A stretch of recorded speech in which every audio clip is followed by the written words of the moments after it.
नमस्कार दोस्तों, स्वागत है आपका मेरे यूट्यूब चैनल पर। और हम पढ़ रहे थे इकोनॉमिक्स। इकोनॉमिक्स में हम देख रहे थे कि कौन-कौन से मेथड से हम प्राइस इलास्टिसिटी को मेजर कर सकते हैं।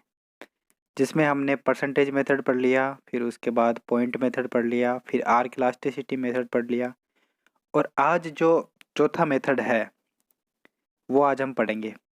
तो उस चौथे मेथड का नाम है टोटल एक्सपेंडिचर और total outlay method. Total expenditure method में हम किस चीज़ से इलास्टिसिटी निकालते हैं ये देख लेते हैं। टोटल एक्सपेंडिचर जैसे पता चल रहा है नाम से, एक्सपेंडिचर का काम है, इसमें जितना आपने खर्चा किया है उससे रिलेटेड है। तो जब आपका खर्चा बदलता है तो आपकी इलास्टिसिटी कैसे बदलती है, इस मेथड में हम ये देखेंगे। तो पहले हम देख लेते हैं एक्सपेंडिचर कैसे कैलकुलेट करते हैं। तो जैसे मान लो आप जैसे खर्चा कैलकुलेट करने के लिए तो सिंपल सी बात है, कोई भी इंसान कर सकता है। जैसे मान लो कि आप है ना एक शॉप पे गए और आपको चाहिए 3 किलो चीनी। 3 किलो चीनी चाहिए और 1 किलो चीनी का भाव है 40 रुपये किलो। तो बताओ आपने कितना खर्च कर दिया। आपने 3 किलो चीनी के लिए 40 रुपये पर केजी के हिसाब से दिए, तो आपके कुल खर्चा हो गया 120 रुपये। ठीक है। तो मतलब आपकी प्राइस इंटू क्वांटिटी, भाई 40 रुपये आपने प्राइस थी चीनी की और क्वांटिटी थी 3 किलो, तो 40 × 3 हो गई ना। तो यही फॉर्मूला होता है टोटल एक्सपेंडिचर का, कि टोटल एक्सपेंडिचर यानी कुल खर्चा कितना हो गया, क्वांटिटी इंटू प्राइस, है ना। बस यही है। अब इसके बाद में हम देख लेते हैं, इसमें खर्चा बदलता है ना एक्सपेंडिचर में, तब इलास्टिसिटी कैलकुलेट की जाती है। तो खर्चा कैसे बदल सकता है। मान लो आप 3 किलो ही चीनी ले रहे हो और आपकी प्राइस जो है ना चीनी 42 रुपये किलो हो गई, तो आपका खर्चा बढ़ गया ना, 3 6 रुपये खर्चा बढ़ गया। आप है ना, पहले खर्चा 120 रुपये था, अब एक खर्चा 126 रुपये हो गया। या मान लो चीनी की प्राइस कम हो गई 2 रुपये, तो अब आपका खर्चा है ना 6 रुपये कम हो गया। तो इस हिसाब से इसमें एक्सपेंडिचर बदलता है और इसी का यूज करके हम इलास्टिसिटी कैलकुलेट करते हैं। तो टोटल एक्सपेंडिचर जो मेथड है उसका फॉर्मूला किसने दिया था एच एस लिबास्की ने। तो H S Libaski gives the following formula which is as ED is equal to 1 minus del E upon X del P. ED is equal to 1 minus del E upon X del P. इसको ऐसे ही रट लेना है। ED is equal to 1 minus del E upon X del P. ED is equal to 1 minus del E upon X del P. Del ई क्या है, खर्चे में कितना चेंज हुआ, है ना। तो यहाँ पे लिखा भी हुआ है del is equal to E2 minus E1, मतलब बाद में खर्चा कितना था और पहले खर्चा, यानी फाइनल माइनस इनिशियल एक्सपेंडिचर। मान लो इनिशियल में आपका 120 रुपये खर्चा था चीनी खरीदने का, और फिर चीनी के दाम 2 रुपये बढ़ गए, तो अब 126 रुपये हो गया 3 किलो का। तो 6 रुपये का खर्चा हो गया ना। तो यानी 126 माइनस 120, तो 6 रुपये आ गया। ये नेगेटिव भी हो सकता है ना। डेल ई का कंसेप्ट हो गया। इसके बाद में एक्स जो है, एक्स क्या है, इनिशियल क्वांटिटी। इनिशियल क्वांटिटी कितनी थी आपने अपनी चीनी की, 3 किलो, है ना। तो एक्स वो होगा इनिशियल क्वांटिटी, है ना। और डेल पी क्या होता है, डेल पी होता है P2 माइनस P1, मतलब फाइनल में प्राइस जो बाद में चेंज हुई वो उसमें से घटाएंगे जो इनिशियल प्राइस थी वो। ठीक है। तीनों चीज़ें हो गई क्लियर, कि डेल ही क्या है, चेंज इन एक्सपेंडिचर, एक्स क्या है, इनिशियल क्वांटिटी, और डेल पी क्या है, अपना चेंज इन प्राइस। तो अब देख लेते हैं, एक नोट है कि लिबास के सूत्र को ज़्यादा सही माना गया है और इसे केवल आर्क लॉज में ही प्रयुक्त किया जाता है। इसके बाद हम देखते हैं कि जो टोटल एक्सपेंडिचर मेथड होता है उसमें 3 प्रकार की पॉसिबिलिटीज होती है। In total expenditure method there are 3 possibilities. कौन कौन सी होती है। पहली होती है ED इज ग्रेटर देन 1, यानी इलास्टिसिटी है ना जो इलास्टिक हो, यानी लोचदार हो। दूसरी पॉसिबिलिटी है ED इज इक्वल टू 1, यानी यूनिटरी इलास्टिक हो। तीसरी पॉसिबिलिटी होती है ED इज लेस देन 1, यानी इन इलास्टिक हो। तो ये तीनों पॉसिबिलिटीज हम देखेंगे। तो चलिए आगे चलते हैं। अब हम एक चीज देखते हैं, एक नोट देखते हैं। इस नोट में क्या लिखा हुआ है, ये बहुत ज़्यादा इंपॉर्टेंट नोट, ध्यान रखना, 1 नंबर के क्वेश्चन में आ जाएगा ये। और तुम सोचते रह जाओगे मेरे साथ क्या हो गया। तो ये नोट कुछ इस प्रकार है। जब demand curve rectangular hyperbola होता है, अब demand curve rectangular hyperbola कब होता है? जब यूनिटरी इलास्टिक हो, E D is equal to 1 हो, है कि नहीं? हाँ, यूनिटरी इलास्टिक होता है ना, तब रेक्टेंगुलर हाई पैराबोला होता है। तो जब demand curve rectangular hyperbola होता है तो इसके प्रत्येक बिंदु पर, मतलब उस ग्राफ के प्रत्येक पॉइंट पर टोटल एक्सपेंडिचर यानी कुल व्यय समान रहता है, मतलब सेम रहता है, बदलता नहीं है। यूनिटरी इलास्टिक होता है ना जब डिमांड कर्व, तो टोटल एक्सपेंडिचर उसके किसी भी पॉइंट पे ले लो आप, टोटल एक्सपेंडिचर क्या होता है? सेम होता है। और ये तो पता ही है, E D is equal to 1 होती है। अब हम देखते हैं इसका कंसेप्ट, ये क्या कंसेप्ट है प्राइस बटने पे टोटल एक्सपेंडिचर में, प्राइस में टोटल एक्सपेंडिचर में, और इसमें क्या रिलेशन है ना भाई? इलास्टिसिटी में, प्राइस में और टोटल एक्सपेंडिचर में ऐसा क्या रिलेशन है? तो आइए इसको समझते हैं हम इस ग्राफ की मदद से।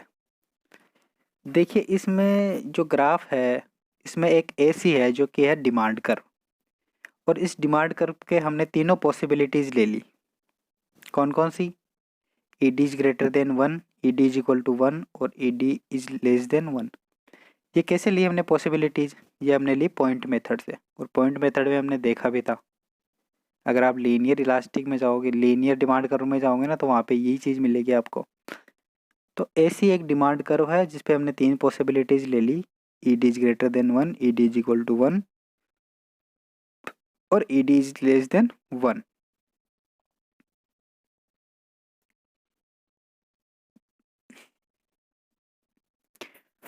है ना? अब हमने वाई एक्स एक्सिस पे तो ले ली हमने क्वांटिटी, और वाई एक्सिस पे ले ली हमने प्राइस। अब हमें देखना है टोटल एक्सपेंडिचर। भाई इस ग्राफ में टोटल एक्सपेंडिचर में कैसे निकालूं? इस ग्राफ में टोटल एक्सपेंडिचर में कैसे निकालूं? तो मान लेते हैं कि एक मैंने वाई एक्सिस पे प्राइस ले ली, किसी वस्तु की प्राइस है पी, और उस वस्तु को मैंने क्वांटिटी डिसाइड कर ली कि मेरे को क्वांटिटी खरीदनी है क्यू, है ना? तो एक वस्तु की प्राइस है पी, उसकी क्वांटिटी है क्यू, और इन दोनों को जब इधर आगे इनको बढ़ाया तो मुझे एक पॉइंट मिल गया बी। और इस पॉइंट बी जो कि इस डिमांड कर्व के एकदम बीच में है, तो बीच में है तो मतलब लोअर और अपर पार्ट दोनों बराबर है, इसलिए इलास्टिसिटी हो गई 1, E D is equal to 1। तो मैंने पहले अपने ये चीज़ पहले पढ़ ली थी कि जब यूनिटरी इलास्टिक होता है तो टोटल एक्सपेंडिचर सेम होता है, तो ये चीज़ तो यहाँ से आ गई। अब देखो इसमें टोटल एक्सपेंडिचर कैसे निकालूंगा मैं? इस ग्राफ में टोटल एक्सपेंडिचर मुझे क्या पता, मुझे तो पता है भाई प्राइस पी है, क्वांटिटी क्यू है, total expenditure P into Q होता है। तो इस ग्राफ में टोटल एक्सपेंडिचर क्या है? क्या है इस ग्राफ में टोटल एक्सपेंडिचर? मैं कैसे मार्क करूँ इसको? मुझे अगर लाइन से मार्क करना हो, एक एरिया बनाना हो, तो कैसे मार्क करूँ? तो देखो इस ग्राफ में जो ओ क्यू बी पी, जो रेक्टेंगुलर जो आयत है ना, O Q B P, O Q B P, ये ही है टोटल एक्सपेंडिचर। समझ गए? ओ क्यू बी पी जो आयत है वो क्या है? टोटल एक्सपेंडिचर है, प्राइस पी पर टोटल एक्सपेंडिचर है। अब देखो, अब जैसे मान लो मैं जैसे जैसे प्राइस बढ़ाता हूँ, है ना? अब मैं जो इलास्टिक वाला है ना, ये केस ले रहा हूँ, इलास्टिक भी नहीं, ई डी ग्रेटर देन 1 है ना, उसका ले रहा हूँ, पॉइंट पी के ऊपर का। तो जैसे जैसे मैं प्राइस बढ़ाता हूँ ना, तो जो ये आयत है ना, अब इसे ये आयत छोटा होता जाएगा, मतलब एक्सपेंडिचर क्या होता जाएगा? घटता जाएगा। जैसे ही मैं प्राइस बढ़ाऊंगा ना, टोटल एक्सपेंडिचर धीरे धीरे क्या होता जाएगा? घटता जाएगा। और पॉइंट ए पे क्या हो जाएगा? जीरो हो जाएगा, क्योंकि क्वांटिटी क्या हो जाएगी? जीरो हो जाएगी। प्राइस तो मैक्सिमम हो जाएगी लेकिन क्वांटिटी जीरो हो जाएगी, है ना? तो E D is equal to 1 है यहाँ पे, तो टोटल एक्सपेंडिचर सबसे मैक्सिमम होता है और सेम रहता है यहाँ पे। लेकिन मैं धीरे धीरे जैसे ही प्राइस बढ़ाऊंगा, है ना, इलास्टिक के केस में ई डी इज ग्रेटर देन 1 में जैसे जैसे मैं प्राइस बढ़ाता जाऊंगा तो टोटल एक्सपेंडिचर जो एरिया है वो क्या होता जाएगा? घटता जाएगा। इसीलिए इलास्टिक के केस में क्या हो रहा है कि जब प्राइस बढ़ रही है धीरे धीरे, पी इज इंक्रीजिंग, है ना, तो टोटल एक्सपेंडिचर क्या होता है? हो जा रहा है, घट रहा है। समझ गए ना? जब E D is greater than 1 है तो प्राइस बढ़ने पे क्या हो रहा है? टोटल एक्सपेंडिचर घट जाता है। एग्जाम में ये पूछ लेंगे कि जब प्राइस घटती है और टोटल एक्सपेंडिचर घट जाता है तो कौन सा केस होता है? तो E D is greater than 1 होता है। अब जैसे मान लो, अब मैं मान लेता हूँ दूसरा केस कि मान लो प्राइस है ए और क्वांटिटी है 0। अब मैं धीरे धीरे जैसे जैसे प्राइस कम करता जाऊंगा, है ना, और तो प्राइस कम करूंगा तो क्वांटिटी बढ़ेगी, ये तो डिमांड का लॉ है। तो धीरे धीरे जैसे मैं ए से नीचे की प्राइस पे आता जाऊंगा तो मेरा टोटल एक्सपेंडिचर धीरे धीरे बढ़ने लग जाएगा, है ना। तो पहले यहाँ पे बढ़ा, फिर यहाँ पे बढ़ा, फिर इतना हुआ, फिर एक टाइम पे ये हो जाएगा मैक्सिमम। और मैक्सिमम किस पॉइंट पे होगा? बी पे। यानी प्राइस जब पी होगी ना तब मेरा एक्सपेंडिचर मैक्सिमम हो जाएगा, जो कि क्या होगा? ओ क्यू बी पी, है ना। तो इसीलिए जब E D is greater than 1 होता है तो प्राइस घटने पे टोटल एक्सपेंडिचर बढ़ता है, प्राइस घटने पे टोटल एक्सपेंडिचर बढ़ता है। तो समझ गए? तो इलास्टिक जब वो चीज़ें होती है ना, जो इलास्टिक चीज़ होती है, E D is greater than 1 होती है जिसके लिए, तो उस चीज़ की जब प्राइस घटती है तो टोटल एक्सपेंडिचर बढ़ जाता है, और जब प्राइस बढ़ती है तो टोटल एक्सपेंडिचर घट जाता है। जब E D is equal to 1 रहता है तो टोटल एक्सपेंडिचर सेम रहता है, चाहे से प्राइस में कितना ही चेंज हो कितना ही नहीं हो, क्वांटिटी कितनी चेंज कर लो आप। जब E D is equal to 1 होता है तो टोटल एक्सपेंडिचर हमेशा सेम होता है। अब हम देखते हैं तीसरा केस जो कि है इनइलास्टिक का, जो कि है E D is less than 1। मान लो मैंने प्राइस ली पी और क्वांटिटी है क्यू, तो मेरा टोटल एक्सपेंडिचर क्या हो गया? O Q B P. अब मान लो मैं धीरे धीरे प्राइस कम कर रहा हूँ, यानी प्राइस मेरे पास पी है, अब पी से ओ की तरफ जा रहा हूँ मैं धीरे धीरे ना, तो पी से थोड़ा सा कम करूँगा ना, तो मेरा एक्सपेंडिचर क्या हो जाएगा? थोड़ा एरिया, जो एक्सपेंडिचर का एरिया है वो क्या हो जाएगा? कम हो जाएगा। फिर मैं प्राइस और कम करूँगा तो फिर और कम हो जाएगा, फिर मैं प्राइस और कम करूँगा तो फिर और कम एक्सपेंडिचर हो जाएगा, फिर और कम हो जाएगा। तो ऐसे करते करते क्या हो जाएगा? पॉइंट सी पे आ जाएंगे, तो पॉइंट सी पे क्या हो जाएगा? अपना एक्सपेंडिचर हो जाएगा 0। तो क्या हो रहा है? तो धीरे जैसे जैसे प्राइस घट रही है वैसे वैसे क्या हो रहा है? मेरा एक्सपेंडिचर भी घट रहा है। समझ गए? तो जब इन इलास्टिक चीज़ होती है तो प्राइस घटने पे टोटल एक्सपेंडिचर क्या हो जाता है? घट जाता है। ये चीज़ क्लियर है?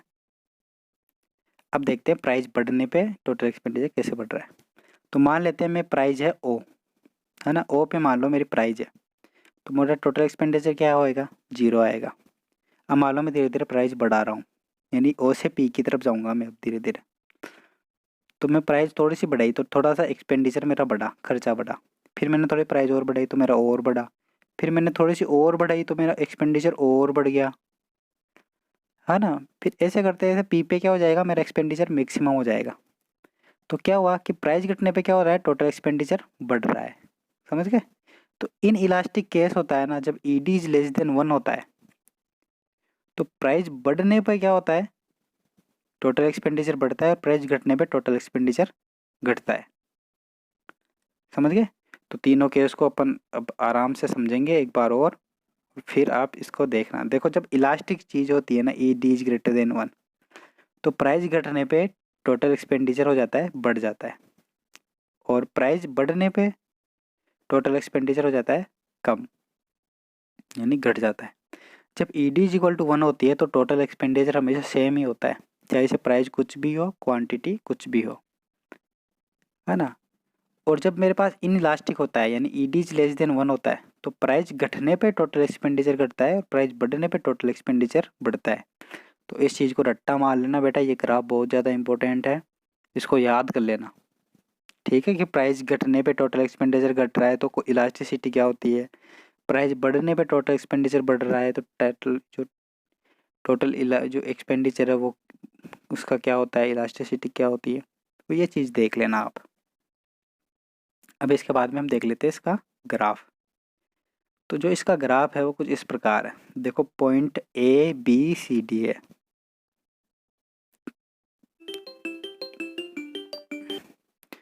तो ए बी सी डी है। तो जब हम ए से बी की तरफ जाते हैं तो क्या हो रहा है? देखो एक्स एक्सिस पे तो हमने ले लिया टोटल एक्सपेंडिचर, वाई एक्सिस पे ले लिया हमने प्राइस। ठीक है, तो जैसे पॉइंट ए से बी पर जा रहे हैं, तो ए से बी पर जा रहे हैं तो टोटल एक्सपेंडिचर क्या हो रहा है? बढ़ रहा है ना, और प्राइस भी क्या हो रही है? बढ़ रही है। तो जब प्राइस बढ़ती है और टोटल एक्सपेंडिचर भी बढ़ता है ना, तो प्राइस बढ़ने पे टोटल एक्सपेंडिचर कब बढ़ता है? जब इन इलास्टिक होता है ना। इस चीज़ को एक देखो इधर, जब देखो इसमें देखो, जब चीज़ें इन इलास्टिक होती है ना, ई डी इज लेस देन 1 होती है ना, तो दोनों सेम ही डायरेक्शन में बढ़ते घटते हैं। जैसे कि ये पी घट गया तो ई टोटल एक्सपेंडिचर भी घट गया, पी बढ़ गया तो टी ई भी बढ़ गया। और जब लोचदार होती है E D is greater than 1 होता है, यानी इलास्टिक होती है, तो देखो उल्टा सिस्टम हो जाता है, प्राइस घट रही है टोटल एक्सपेंडिचर बढ़ रहा है, प्राइस बढ़ रही है टोटल एक्सपेंडिचर घट रहा है। तो इस चीज़ से अपन याद रख सकते हैं कि जब इलास्टिक होती है तो उल्टा सिस्टम होता है, और जब इन इलास्टिक होती है तो सिस्टम एकदम सही रहता है, यानी सीधा रहता है, यानी घटने पे घटती है और बढ़ने पे बढ़ती है। समझ गए? तो वही यहाँ पे चीज़ है, जैसे प्राइस यहाँ से ए से बी तक क्या हो रही है, प्राइस भी बढ़ रही है, टोटल एक्सपेंडिचर भी बढ़ रहा है, तो क्या हो गया, ई डी इज लेस देन 1, क्योंकि सीधा मामला है ना, तो सीधा मामला इन इलास्टिक हो गया। फिर बी से सी तक क्या होती है, ई डी इजिकल टू 1 रहती है, और ई डी इजिकल टू 1 पे हमने क्या बताया था कि एक्सपेंडिचर क्या होता है, सेम ही रहता है, तो बी से सी तक एक्सपेंडिचर सेम ही है। फिर देखो धीरे धीरे प्राइस क्या हो रही है, अब प्राइस तो बढ़ रही है लेकिन टोटल एक्सपेंडिचर क्या हो रहा है, घट रहा है ना। देखो सी से डी की तरफ जाएंगे ना, टोटल एक्सपेंडिचर घटता जाएगा, तो प्राइस बढ़ने पे टोटल एक्सपेंडिचर घट गया, यानी उल्टा सिस्टम हो गया ना। तो ये क्या हो गया, इलास्टिक हो गया, ई डी इज ग्रेटर देन 1 हो गया, है ना। इनका स्लोप भी देख लो, डाउन नेगेटिवली डाउनवर्ड स्लोप है, इसका अपवर्ड स्लोपिंग है, E D is less than 1 का इसका वर्टिकल है, बस यही चीज़ है। समझ गए, इतना सा कंसेप्ट है और कुछ ही नहीं है। इसके बाद में ये एक एग्जाम्पल है जो अपन देख लेते हैं। एग्जाम्पल कुछ इस प्रकार से है, ठीक है। आप ऐसे एग्जाम्पल को खुद करना है ना, और आप देखना कि जब एक्सपेंडिचर बढ़ रहा है, जैसे मान लो पहले एक्सपेंडिचर 40 था, फिर जब एक्सपेंडिचर चेंज हुआ, प्राइस चेंज हुई, प्राइस कम हुई। चलो मैं ये समझा देता हूँ। मान लो पहले एक चीज़ की प्राइस 5 रुपये, और मैं जो क्वांटिटी है वो 8 खरीद रहा था उसकी, तो 5 रुपये में 8 चीज़ें खरीदी, एक चीज़ की प्राइस है 5 रुपये, तो मेरे पास कुल खर्चा कितना हो गया, टोटल एक्सपेंडिचर ई कितना हो गया, 40 रुपये हो गया, 5 इंटू 8 40 रुपये। अब मान लो उस चीज़ की मैंने प्राइस कर दी 4 रुपये कर दी। अब मैं 3 केस लेता हूँ, है ना, क्वांटिटी के, और फिर मैं देखता हूँ कि मेरे एक्सपेंडिचर में क्या हुआ, मतलब प्राइस घटाने पे प्राइस घट गई ना 5 से 4। अब मैं देखता हूँ मेरे एक्सपेंडिचर में मैं कैसे चेंज कर रहा हूँ, मेरे चेंज क्या हो रहा है, मतलब एक्सपेंडिचर बढ़ रहा है, घट रहा है, या सेम रह रहा है। तो ये 3 केस लेंगे, है ना। 3 केस लेंगे, क्या क्या लेंगे, प्राइस घटाने पे टोटल एक्सपेंडिचर पर क्या क्या फ़र्क पड़ रहा है। तीन पर फ़र्क पड़ सकते हैं, कौन कौन से, एक्सपेंडिचर सेम रह सकता है, बढ़ सकता है, घट सकता है ना। तो प्राइस मैंने की है कम। पहला देखता हूँ मैं कि 4 रुपये में जो प्राइस थी मेरी, तो पहला केस है, मैं मान लो क्वांटिटी हो गई 10, तो मेरा एक्सपेंडिचर हो गया 4 इंटू 10 यानी 40 रुपये। तो मेरा एक्सपेंडिचर सेम है, पहले भी मेरा 40 था, अब भी मेरा 40 है। तो मेरा जो इलास्टिसिटी है वो होगी 1, क्योंकि मैंने बताया था कि जब वो होता है ना, जब एक्सपेंडिचर सेम रहता है तो इलास्टिसिटी होती है 1। इसका चाहे तो आप जो यहाँ पे लिखा हुआ है ना ब्रैकेट में, इसको देख लो, फॉर्मूले में आप रखोगे ना तो ये आएगा, डेल ई हो गया भाई 40 में से 40 किए तो 0, है ना, तो 0 रखेंगे तो 0 आ जाएगा। फिर दूसरा केस है जिसमें मेरा टोटल एक्सपेंडिचर घट जा रहा है। तो दूसरा केस है भाई, प्राइस मेरी 4 रुपये है, और जो क्वांटिटी है मेरी 9 रुपये है, तो मेरा मतलब क्वांटिटी है जो 9 है, तो 4 इंटू 9 हो गया मेरा एक्सपेंडिचर 36 रुपये। अब मेरा फाइनल जो है 36 है, 36 रुपये, इनिशियल है मेरा 40 रुपये, तो डिफरेंस कितने का आया, 36 माइनस 40 क्या आ गया, -4 रुपये। तो मेरा जब प्राइस घटी तो टोटल एक्सपेंडिचर भी घट गया, है ना। प्राइस घट गई तो टोटल एक्सपेंडिचर मेरा घट गया, पहले 40 था अब 36 रुपये हो गया। तो प्राइस घटने पे टोटल एक्सपेंडिचर घट जाए तो इन इलास्टिक होता है ना। तो बस यही चीज़ है, जो यहाँ पे 2 है ना, पॉइंट 2 इसमें सोल्व किया है ना मैंने, तो इसमें देख लो आप, जो ई डी है वो लेस देन 1 ही आ रहा है ना। अब तीसरा केस है, मेरी प्राइस 5 रुपये से 4 रुपये हो गई, ठीक है, चलो प्राइस घटा दी। अब क्वांटिटी मैंने ले ली 11, तो 4 इंटू 11 एक्सपेंडिचर मेरा हो गया, 4 इंटू 11 44 रुपये। पहले मेरा एक्सपेंडिचर था 40 रुपये, अब बढ़ गया है मेरा, और वो बढ़ के कितना हो गया है, 44 रुपये। तो मेरा एक्सपेंडिचर में चेंज कितना हुआ, +4, है ना, क्योंकि फाइनल माइनस इनिशियल, यानी 44 माइनस 40 कितना हो गया, +4। तो मैंने क्या बताया था, जब प्राइस घटती है 5 से 4 हुई, तो एक्सपेंडिचर क्या हुआ, मेरा बढ़ गया। तो प्राइस घटने पे एक्सपेंडिचर बढ़ गया, यानी उल्टा सिस्टम हो गया ना भाई। प्राइस तो क्या हो गई, घट गई, लेकिन एक्सपेंडिचर क्या हो गया, बढ़ गया, तो मेरी इलास्टिक होगी अब, है ना। तो ये तीसरे पॉइंट में ना आप इसको सोल्व करोगे तो इलास्टिसिटी ग्रेटर देन 1 आएगी। यही चीज़ ये ग्राफ भी कह रहा है कि जब लोचदार होती है तो ये चीज़ होती है, जब यूनिटरी इलास्टिक होती है तो ये होती है, और जब इनइलास्टिक होती है तो ये होती है। इस चीज़ को याद कर लो, बहुत काम आएगी। ठीक है, आज के वीडियो में इतना ही करते हैं और बाकी में हम पढ़ेंगे कल। जय हिंद।